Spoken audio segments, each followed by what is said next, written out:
March மாதம் திங்கட்கிழமை 30ஆம் தேதி. திதி காலை 8:26 வரை துவாதசி திதி, பின்பு திரியோதசி திதி.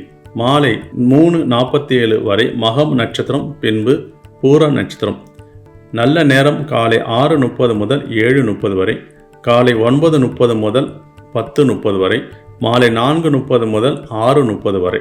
யோகம் மாலை 3:47 வரை மந்த யோகம், பின்பு சித்த யோகம். சந்திராஷ்டமம் மகர ராசிக்கு அன்றைய முழுவதுமே சந்திராஷ்டமம். மாலை 3:47 வரை உத்திராடம் நட்சத்திரம், பின்பு திருவோணம் நட்சத்திரம்.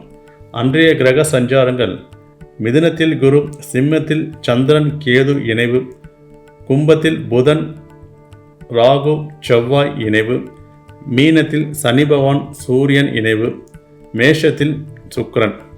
அன்று வணங்க வேண்டிய தெய்வங்கள்: நரசிம்மர் வழிபாடு பண்ணுவது சிறப்பு. தவிர்க்க வேண்டிய நிறம்: சிகப்பு நிறம் ஆடை அணிவது தவிர்ப்பது யோகம்.